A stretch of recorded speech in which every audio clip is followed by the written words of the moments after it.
की foreign policy is this.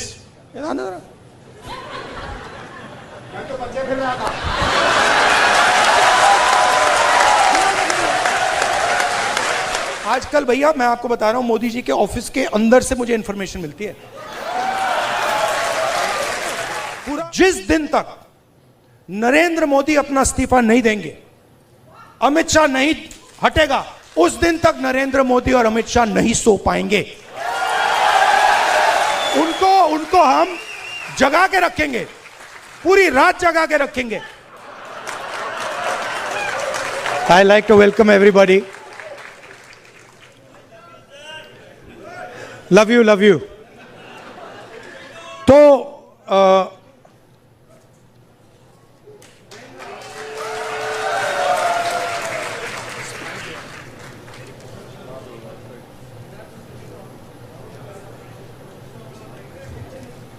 I didn't realize the speaker of both sides in the zone.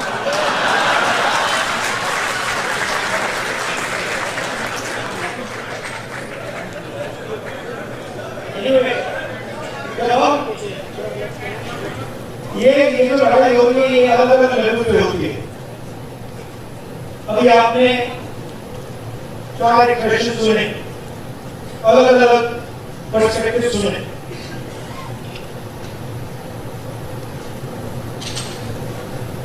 मेरा काम जो central fight है, जो जड़ है, वहां पे फाइट करना मेरा काम। मैं तो मुझे मेरे लिए आइडियोलॉजिकली लड़ाई किस बात की है और आइडियोलॉजिकल स्ट्रक्चर क्या है वो समझना बहुत जरूरी है।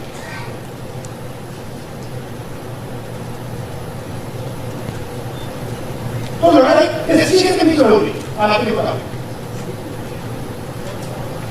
अगर आप बिल्कुल फाउंडेशन में ले जाए, मतलब खोदते जाए और बिल्कुल नीचे जाकर चले जाए, लड़ाई किस चीज की।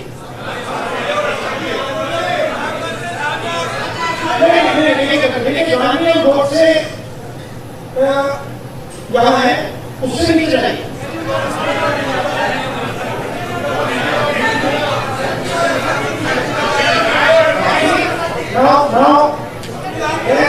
इसमें आपको हजार आंसर मिलेंगे। कोई कहेगा संविधान का है, कोई कहेगा संविधान का है, कोई कहेगा गांधी गोडसे, कोई कहेगा मीडिया फ्रीडम, कोई कहेगा आदिवासी, कोई कहेगा कॉर्पोरेट। ठीक है, तो इसको हम डिस्टिल कैसे करें? क्योंकि जो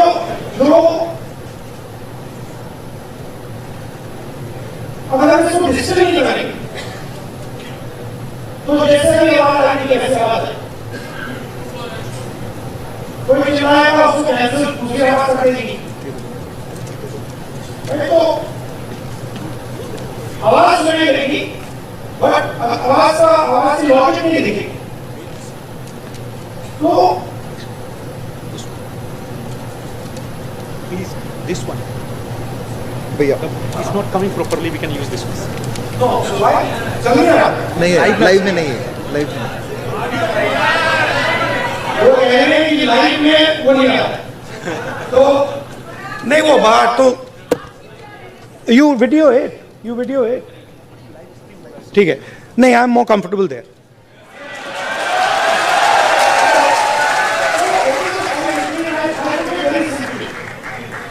fight is between order and expression. Okay, there are some people who want to give orders and order society, and there are other people who want to express themselves, and that order is deserving their expression. Hello. Hello. And every single person was technically going to do that. Every single person's perspective can fit into that. If you look at what was happening at Jantar Mantar, students want to express themselves. They are in pain and they want to express themselves, and the government says no. We are going to create order in Jantar Mantar, you cannot express yourselves. Today, a lady came to me whose daughter has been raped and killed in Uttarakhand 4 years ago. She's crying, she's trying to express herself, and the system says, sorry, we're not going to allow you to express yourself because it will create disorder if you express yourself. So, their job and their political philosophy is to impose an order on India, and an order that benefits them and certain other people. And our job is to make India express itself and break that order. It's not complicated. I'll show you. Sandeep, can you give me an order?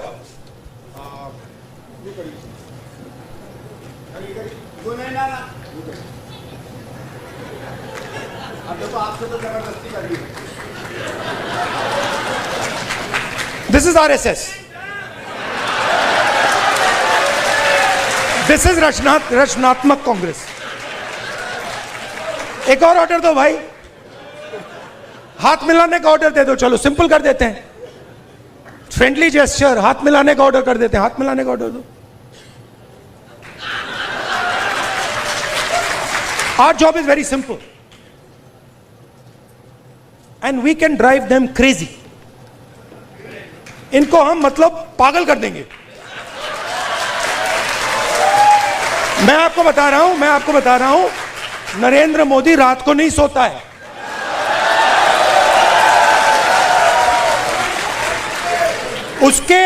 उसके अलग अलग कारण है. उसका एक obvious कारण है और उसके बहुत सारे हिडन कारण भी हैं. आपने देखा अमित शाह, सो कॉल्ड, क्या कहते थे उसको पहले, चाणक्य, और क्या कहते थे, Sardar Patel, तड़ीपार. Where has he disappeared? वो भाग गया. वो 20 दिन के लिए पार्लियामेंट हाउस में नहीं घुस पाया. वो Why? Because for the first time they are feeling India's expression. और अब इनको बात समझ आ गई है कि अब ये देश अपने आप को एक्सप्रेस करने से नहीं रुकने देगा. ये चल रहा है गया, और आपको अपना छोटा सा मतलब आरएसएस का ऑर्डर क्रिएट करना है, क्रिएट कर दो, उठा के तोड़ के फेंक देगा. ये उसका एक तरीका है, मोहब्बत की दुकान है. वही बेसिकली वही कह रहा हूं. वो कह रहे हैं, देखिए, आइए संदीप से फिर से आपको डिस्टर्ब करता हूं. अब आप मुझे एक ऑर्डर दीजिए. हाँ, नहीं, आप एक ऑर्डर दे, एक ऑर्डर दे दीजिए मुझे, कोई भी ऑर्डर. ये क्यों किया मैंने? एक ही कारण है, क्योंकि मैं डर गया. अगर मैं ऑर्डर से डर गया, ऑर्डर देने वाले से डर गया, तो मैं अपने एक्सप्रेशन को बंद कर दूंगा. अगर नहीं डरा, क्यों मैं बंद नहीं करूंगा. मैं अंदर अपने एक्सप्रेशन को मतलब अंदर से गाली दूंगा कि भैया मुझे मतलब ये अच्छा नहीं लग रहा है. But that is an expression of fear. That is cowardice. And frankly, I must tell you, a lot of people in India, and this is something that has disturbed me, a lot of people in India have been behaving like cowards. So many people. They've been behaving like cowards against this cowardly force. Now I can understand if you are fighting the British Empire and suddenly you say, I'm feeling a bit scared.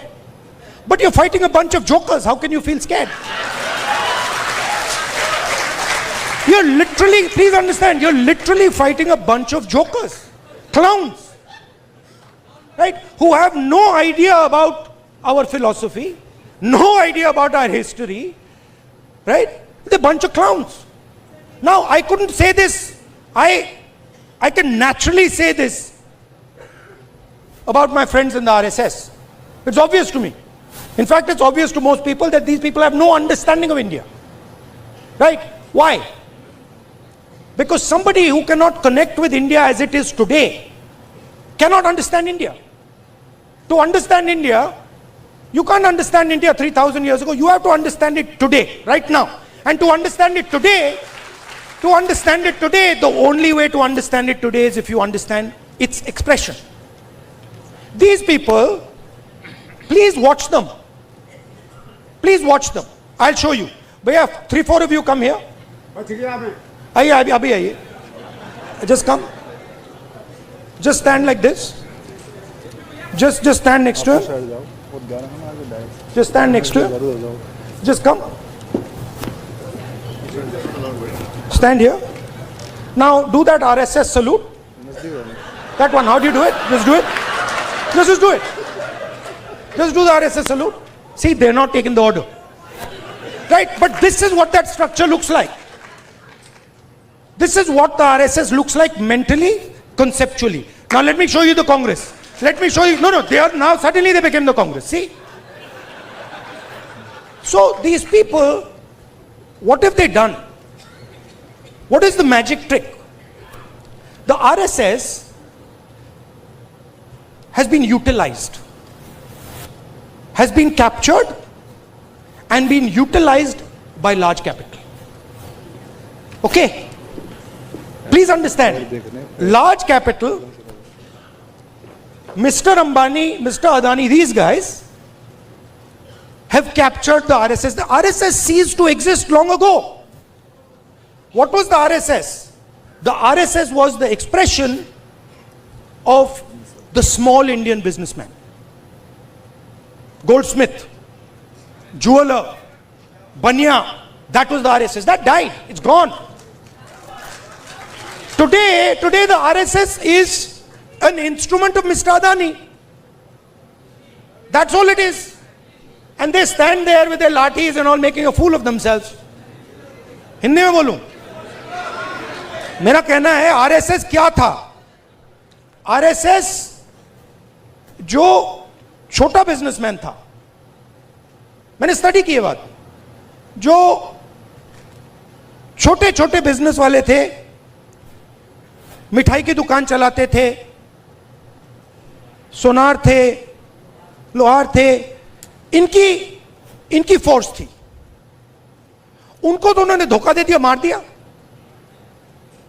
वो तो सब मर गए.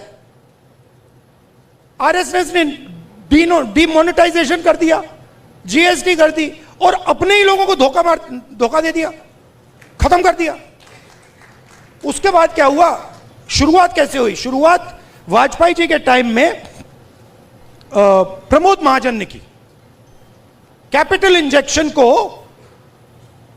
RSS के अंदर उसने डाला, पहला फर्स्ट स्टेप. और second step Narendra Modi. Final corporatisation of RSS was Narendra Modi. It's obvious. RSS as original force is dead. We are not fighting. They're finished. They're gone. Now RSS is an instrument of large capital. They are servants of Mr. Adani, just like Mr. Modi is servant of Mr. Adani. Now, what is our problem? Our problem, which has now to a great extent been resolved, that my friends in the media have been captured by them. It's a big problem, because they will come and tell me, sir, we don't like what is happening. But we have to, they tell me, I'm telling you, we have to feed our children. हमें भी नौकरी करनी है. मेरे मतलब वो prime minister house के सामने पुलिस वाला है, मेरे कान में विस्पर कर रहे हैं, भैया इनको हटाइए, आप यहां से इनको हटाइए. वो मुझे हटा रहा है और मेरे कान में कह रहा है, भैया इनको हटाओ. मैंने कहा ये क्या बात कर रहे हो? नहीं, हमारी नौकरी है, हमें काम करना है। अंडरस्टैंड, इनका भी एक्सप्रेशन मैं समझता हूं कि आपको अपने बच्चों की स्कूलिंग करानी है, फ्यूचर बनाना है, but there is also something known as national spirit. What is national spirit? National spirit is we are not going to allow a bunch of clowns to create order over us. Have you ever seen the Prime Minister have a conversation like this? Have you ever wondered? आपने कभी सोचा है कि प्रधानमंत्री press conference क्यों नहीं करते हैं? ये मेरे लिए नहीं सुनिए, ये मेरे लिए पहले बड़ी सरप्राइजिंग चीज थी। मैं सोचता था कि इसके पीछे कोई मार्केटिंग की स्ट्रेटेजी है, कुछ है। फिर मैं भैया उनके साथ कमरे में बैठ गया 5 मिनट और बात समझ आ गई, भाई ये तो जा ही नहीं सकता मीडिया के सामने, ये तो वहीं का वहीं 5 मिनट में खत्म हो जाएगा। रियलिटी है, मैं आपको रियलिटी बता रहा हूं। तो रचनात्मक कांग्रेस का मतलब क्या है? आपको एक्सप्रेस करना है। आपने एलजीबीटी की बात की, आपने आदिवासियों की बात की। एक्सप्रेशन को दबाना नहीं है, कोई भी हो। और मैं आपको बात को और भी आगे ले जाता हूं। जिस दिन आरएसएस के एक्सप्रेशन को देश से खत्म करने की बात शुरू हुई, उस दिन मैं उनकी रक्षा करूंगा, क्योंकि उनका भी एक्सप्रेशन है। हमारा ये नहीं है, हम कह रहे हैं कि भैया सब लोगों का एक्सप्रेशन होना चाहिए। जो आपके दिल में, आप खुल के बोलो, डरने की कोई जरूरत नहीं है। आप किसी और को नहीं दबा सकते। आप ये नहीं कह सकते कि भैया देखो आप सिख हो तो आप गुरु नानक की बात नहीं कर सकते, आप मुसलमान हो तो आप अल्लाह की बात नहीं कर सकते, आप जैन हो तो आप महावीर जी की बात नहीं कर सकते, आप हिंदू हो तो आप शिव की बात नहीं कर सकते। नहीं, जिसको जो बात करनी है, जो भी जिसके भी दिल में है, उसको बोलना चाहिए। उसके बाद देखेंगे बात अच्छी नहीं लगी तो फिर कहेंगे उससे कि भैया देखो ये आपने जो बोला है ना, ये इसने मूड खराब कर दिया, इसको आप दूसरे तरीके से, पहले बोलेंगे इसको आप दूसरे तरीके से बोलिए, प्यार से बोलिए। तो जब देश में एक्सप्रेशन बाहर निकलेगा तो देश की ऊर्जा, देश की जो स्ट्रेंथ है वो पूरी दुनिया को दिखाई देगी। ये क्या कर रहे हैं? ये देश पर एक्सप्रेशन को मार रहे हैं। और आप बिलीव नहीं कर सकते इनके साथ हुआ क्या। मतलब आप इमेजिन नहीं कर सकते हुआ क्या इनके साथ। ये गए, आई विल एक्सप्लेन। ये गए, संदीप आना जरा, ये इनका पता नहीं कहां से इनके दिमाग में घुस गया। अब अजीब चीजें घुस जाती है, बट इनके माइंड में घुस गया कि फॉरेन पॉलिसी इज दिस।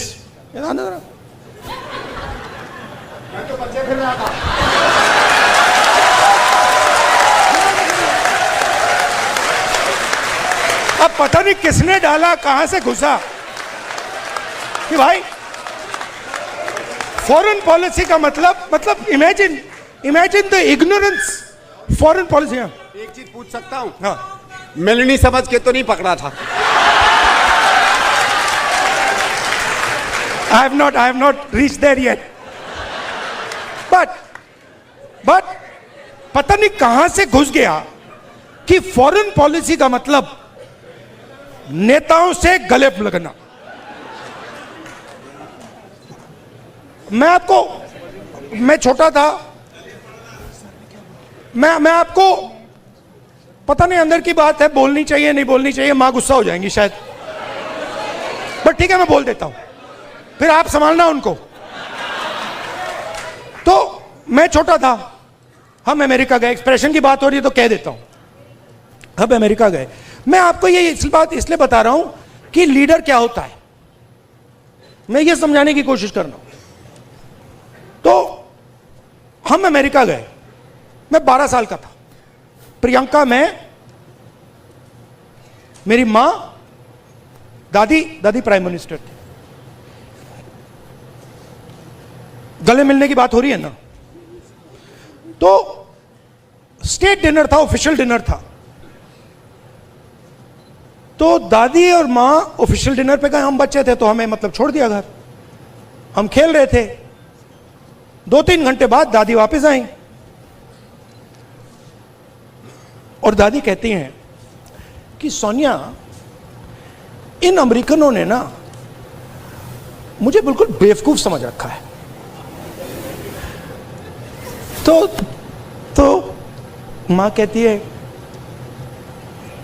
मां दादी को मम्मी कहती थी, तो मां कहती है मम्मी वाई। और मेरी दादी कहती है तुमने नोटिस नहीं किया कि जिस रंग की मेरी साड़ी थी उसी रंग का ड्रेस नैन्सी रेगन पहनी थी। मतलब आप अपने दोस्त के घर नहीं जा रहे हो, इस काम में हिंदुस्तान का प्राइम मिनिस्टर दोस्ती नहीं करता है, उसको दोस्ती से कोई इंटरेस्ट नहीं है, उसको अपने देश की रक्षा करने का काम करता है। अब इनके दिमाग में पता नहीं कहां से घुस गया कि ये मेरे दोस्त हैं। वो गले लगने लग गए, थोड़ी देर बाद हो जाता है कि भैया ये मेरा दोस्त है, गले लग लिए 3 बार, दोस्त होगा। वो पीछे पकड़ लिया उन्होंने। हाँ, वो 2 मिनट में देखो, ये सोच रहे कि मेरे बड़े फ्रेंड हैं, है ना, ये सोचे मेरे बड़े फ्रेंड हैं, ये मैं अपने आप को इनका फ्रेंड नहीं मानता हूं, तो ये आ रहे गले मिलने, मैं आ रहा हूं गला पकड़ने। और मैं आपको बता रहा हूं, नरेंद्र मोदी को 2 मिनट में लपेट लिया। अब इमेजिन हुआ क्या, इमेजिन हुआ क्या। एक साइड ईरान में युद्ध होता है,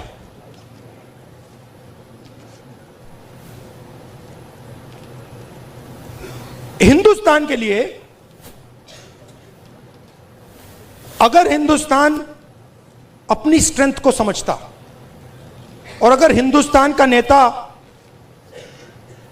इंदिरा गांधी जी जैसा होता तो हिंदुस्तान के लिए दुनिया में सबसे बड़ी अपॉर्चुनिटी आपके सामने आई।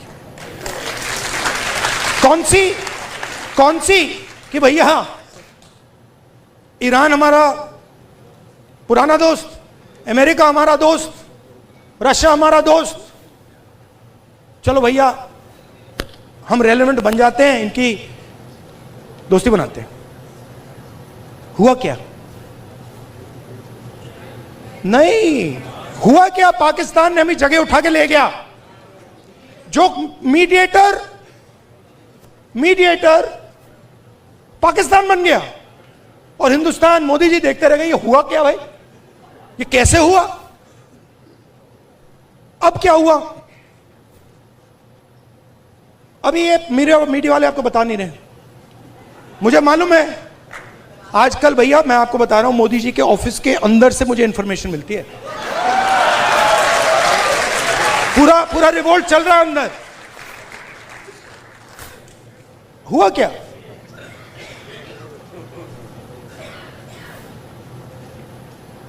हमारी पेट्रोलिंग एरिया में चाइना ने अरुणाचल में हमें पेट्रोलिंग करने से मना कर दिया कि भैया हाँ ठीक है, वो सब बात ठीक है, ये आपकी जमीन है, मगर आप यहां पेट्रोलिंग नहीं कर सकते। राजनाथ सिंह जी, अमित शाह जी और नरेंद्र मोदी जी की हवा निकल गई है। वो क्या कर रहे हैं, ऑपरेशन अभी चल रहा है, सारे मीडिया के एडिटर्स को कॉल कर रहे हैं कि भैया ये बात आप अपने अखबारों में मत डालो, छुपाओ।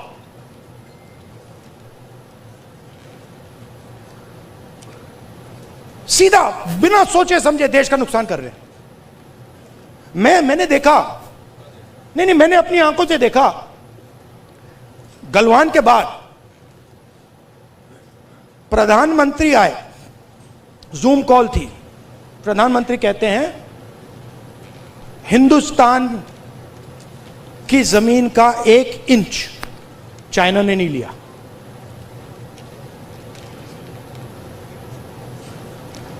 उसके बाद आर्मी कहती है कि भैया हिंदुस्तान की जमीन तो ले गए। आप सोचिए, चाइना को मैसेज किया गया। चाइना के नेगोशिएटर्स ने हमारे नेगोशिएटर से कहा कि आप क्या बकवास कर रहे हो, आपके प्रधानमंत्री ने बोला हमारी आपकी जमीन नहीं गई। फैक्ट बोल रहा हूं आपको। आर्मी कह रही है कि भैया हमारी जमीन गई। चाइना का नेगोशिएटर कह क्या बकवास कर रहे हो, तुम्हारा तो प्रधानमंत्री कह रहा नहीं गई है, जाके उनसे बात करो। तो इन्होंने इंटरनली देश को खत्म कर दिया है, फॉरेन पॉलिसी उड़ा दी है, और सारा का सारा काम अपना जो पॉलिटिकल स्ट्रक्चर है उसको फाइनेंस करने के लिए, अदानी जी का पैसा लेने के लिए ये उन्होंने किया है। अब ठीक है, पहले क्या था, मूड खराब था, आप लोगों में भी मूड खराब था। मेरे पास लोग आते थे, भैया ये कब होगा, कब खत्म होगा, कब खत्म होगा, इसमें तो 10 साल लग जाएंगे। अब तो नहीं बिलीव करते ना, है ना? अब तो हो गया ना। हाँ, क्योंकि अब कांग्रेस पार्टी, ऑपोजिशन, सबका एक्सप्रेशन चालू है, अब नहीं रुकने वाला। वो क्या, हाँ, thank you, tata, goodbye. और मैं आपको बता रहा हूं, आप लिख लो, जिस दिन तक नरेंद्र मोदी अपना इस्तीफा नहीं देंगे, अमित शाह नहीं हटेगा, उस दिन तक नरेंद्र मोदी और अमित शाह नहीं सो पाएंगे। उनको हम जगा के रखेंगे, पूरी रात जगा के रखेंगे, जब तक वो कोलैप्स करके कहें कि भैया ये हमारी बस की नहीं है, माफ करो, छोड़ दो हमें। और बिना नफरत के, बिना हिंसा के, बिना नफरत के हम हमारी देश की संस्कृति, हमारे देश के कल्चर की लड़ाई लड़ रहे हैं। हमारा देश नफरत का नहीं है, मोहब्बत का है, प्यार का है, भाईचारे का है, अहिंसा का है। ये हम प्रूव करके दिखा देंगे सबको।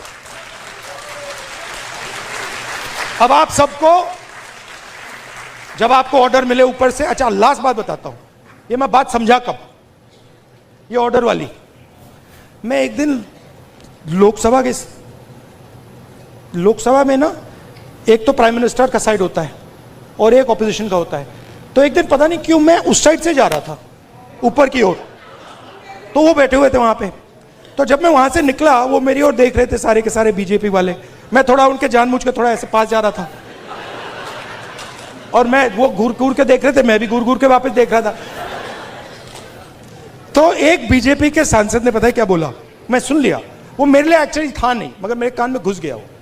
क्योंकि ओपोनेंट, मतलब ओपोनेंट गुरु होता है हमारे सिस्टम में, हमारी फिलोसॉफिकल सिस्टम में ओपोनेंट गुरु होता है, वो दुश्मन नहीं होता, वो हमें सिखाता है। और उससे हम नफरत नहीं करते हैं, उससे हम प्यार करते हैं, बट हम उसको समझाना चाहते हैं, यार तू गलत रास्ते पे चला गया है, प्यार से। तो उसने क्या कहा, उसने कहा पता है, ये जो है ना, मेरे बारे में बोला, ये जो है ना, अपने कॉलीग से बोला, ये जो है ना प्रॉब्लम पता है क्या है? वो बोलता है क्या है? कहता है ये, फिर उसने थोड़ा गंदा शब्द यूज किया, वो मैं नहीं यूज करूंगा, स से, ये किसी खांचे नहीं, ये किसी भी खांचे में नहीं घुसता है, इसको ये कहीं भी नहीं फिट आता, ये कहीं भी घुस जाता है, अपना करता रहता है। हां, मैं और हम सब किसी खांचे में नहीं घुसने वाले लोग।